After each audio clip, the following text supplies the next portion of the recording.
Dark Horse's Buffy the Vampire Slayer hit bookstores and spinner racks in October of 2007. The same month that Soulja Boy's Crank That was the #1 song, and this hairstyle was popular among men and boys. This issue focuses on a stealth mission taken on by Faith to kill Lady Genevieve Savage, a slayer with incalculable wealth and power. As Faith edges closer to her goal, she is thwarted by a trio of protective gargoyles who knock her out cold. Once revived, she's shocked to learn that Lady Genevieve is eager to recruit Faith to kill the true enemy of all slayers worldwide, Buffy Summers. This story continues in issue #8. This issue was written by Brian K. Vaughan, best known for the comic book series Y, The Last Man, Ex Machina, Runaways, Pride of Baghdad, Saga, and Paper Girls. Brian has written for Marvel and DC in the past.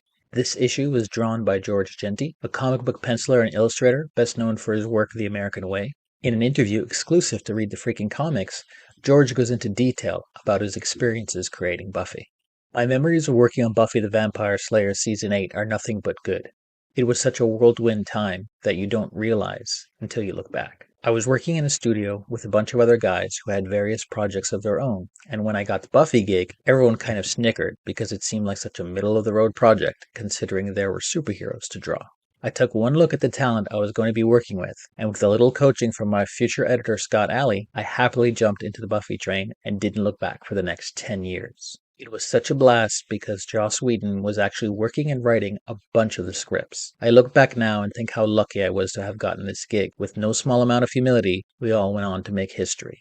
Genty started penciling the first issue of Season 8 immediately after completing The American Way, working closely with Joss Whedon in bringing the television series to the comic book world. In doing this, Whedon strictly wanted comic book stylized versions of the Buffy characters that carry the essence of the television counterparts without looking like redrawn picture stills.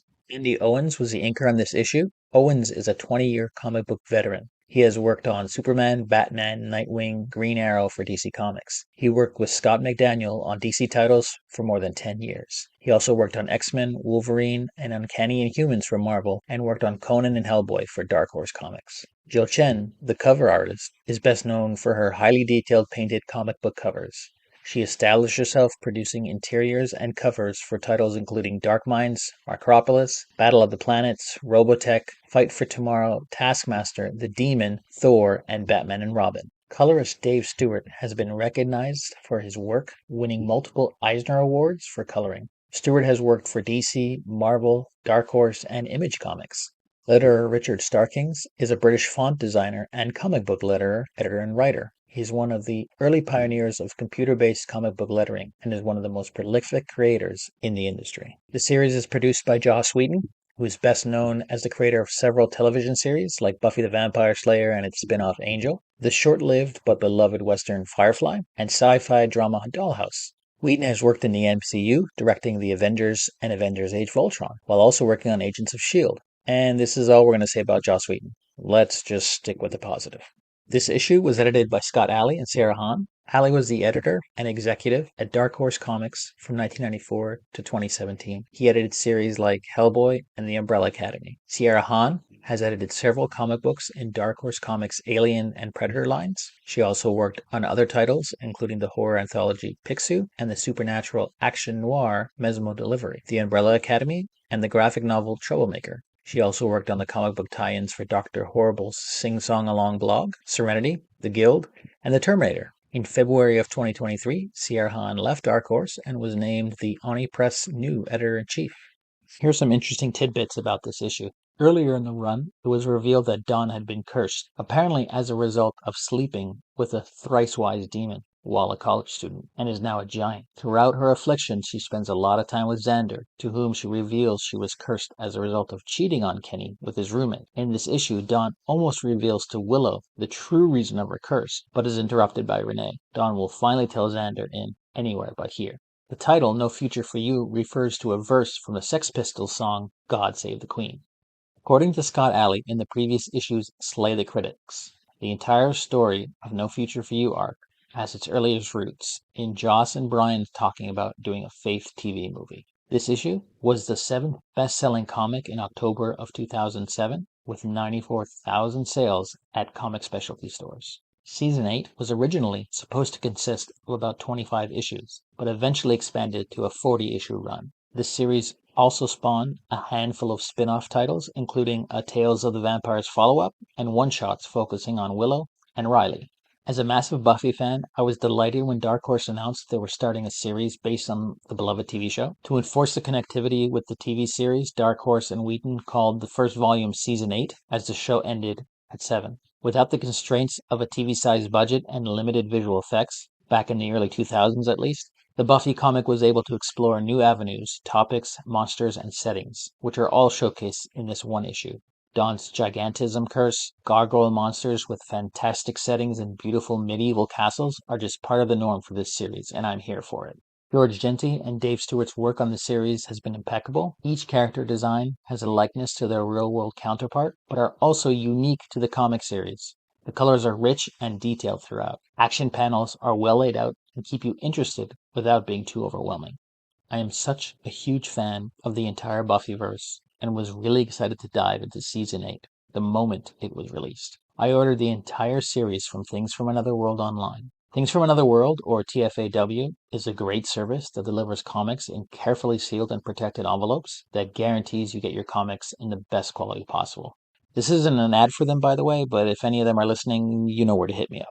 As this series is fairly new by comic standards, you can pick up an issue for fairly cheap. I found it selling for Amazon for $4.99, and an issue is available on eBay for about $2.43.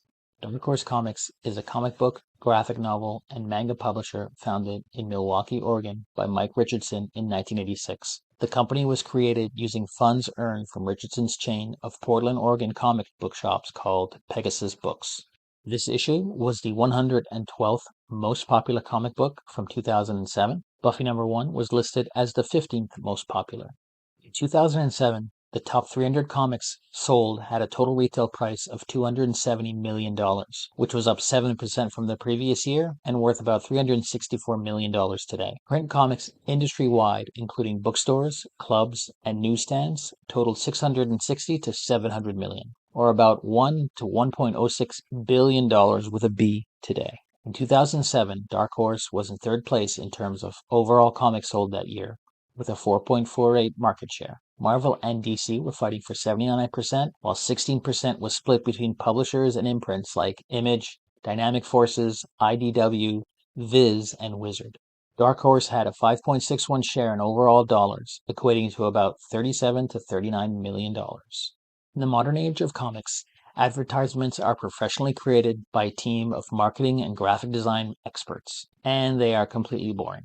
However, there is a small nostalgic factor when seeing ads for DVD box sets. In this case, Tales from the Crypt, the complete series. Dungeons & Dragons ran 2 ads, one for the game itself and another for collectible miniatures. PlayStation was promoting their portable device with the oddly named Siphon Filter Logan's Shadow game. There were ads for Microsoft Age of Empires 3 and a Conan the Barbarian game. Dark Horse were promoting themselves no less than 4 times with ads featuring characters from other comic series.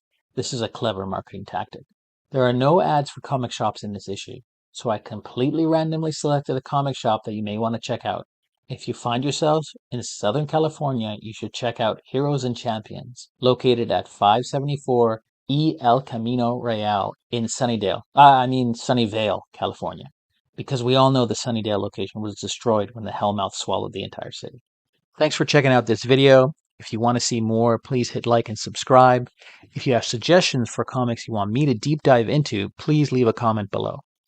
Please help and support real artists. AI is great for a lot of things, but not for creating art and replacing artists. Thank you.